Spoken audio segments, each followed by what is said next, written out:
Good morning, everybody. Welcome back to another installment of Scott Selections here for Sunday, December 6th. This is going to be the second play of the day video. The first video was on a college basketball game, so you can check out that video. It should be the video right before this one. But for the second play of the day video, we're going to be talking about one of the more mainstream events going on. It's going to be on the NFL, of course, as it is Football Sunday.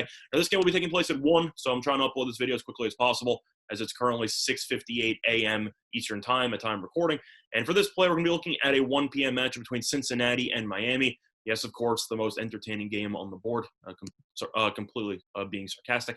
Now, looking at this matchup here, we're going to be going with a team total, and we're going to be taking Cincinnati team total under 16.5. It's available on Fox Bet, I should say, at -125. A couple reasons why I like this team total under. First of all, it's mostly available market-wide at 15.5, at -110, -112, -115, depending where you shop around. But Fox Bet does have alternative team totals, and they do have -125 at under 16.5. So you're only paying an extra, I'd say 10 cents a juice there, and you're picking up an extra point. And 16.5 could be a potential key number. It's a touchdown, 3 field goals, plus any mixed extra point definitely does help out your odds there.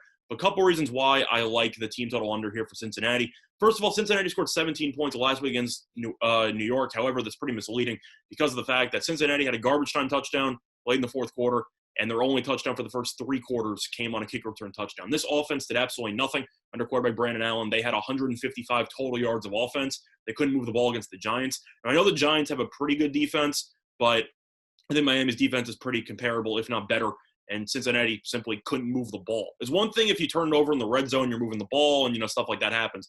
If you only have 155 total yards of offense, your team just simply isn't very good. Now, of course, everyone knows that Burrow got injured, and you ended up trying Finley for a quarter. He was terrible. They got Brandon Allen in there, who looked completely lost in his first start of the season. But looking at Miami, you look at Miami and realize that this team, unlike most years, still has something to play for, as this team is right now on pace to be a playoff team.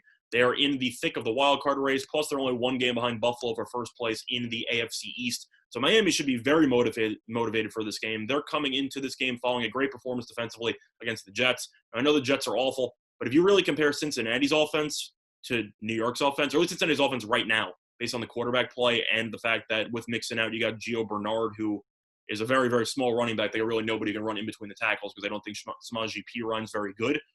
I think this offense is comparable to the Jets. Sorry, Cincinnati fans, if you're listening to this, but I think you can agree that your team with Burrow out is awful. But I think that this Bengals team will struggle to get anything going. The Dolphins have a great secondary with Howard and Jones. I do think the secondary should be able to handle the Bengals' pretty good receiving core. The Bengals can't run the ball. They can't protect the quarterback because their offensive line is atrocious. And I simply think that Allen will struggle a lot moving the ball against this Miami defense. Is it possible for them to potentially get a garbage time score to screw us? Of course, some of it you can't really control. But I do think 16.5 is a pretty solid deal. I think the Bengals should finish probably around 13 max, in my opinion, on this one. Now, another thing that you have to keep in mind is that the Dolphins did make some shocking news, in my opinion, earlier today, as they ended up announcing that Tua will most likely be getting the start in this matchup. I still don't really know why. I think Fitzpatrick's clearly the better quarterback at this stage in their careers. But I think for the team total under, that actually does us a solid because of the fact that Tua, of course, is a lot less turnover prone in comparison to Fitzpatrick. So Tua, not really a big play quarterback, more of a check down guy, eats up a ton of clock, tries to move the chains along sustaining drives, which should lead to less clock for the Bengals to work with. Plus, as long as Tua avoids turnovers and they end up daring Allen to take the Bengals 75 yards, the length of the field, something like that, I like our chances because I really think that Allen is a below-average quarterback. I don't think he belongs in the NFL as a starter, and I do think that the Bengals, with that offensive line and the lack of a running game, will really struggle to, I'd say, exploit this Miami defense and to create some big plays. So for that reason, I think the Bengals should finish with around 13 points. I'm going to be taking the 16.5 on the team total under -125 on Fox Bet at time of recording of 7:02 a.m. Eastern Time. That's been the Scott Selections. Good luck to all of you and your respective bets today. Bye, everyone.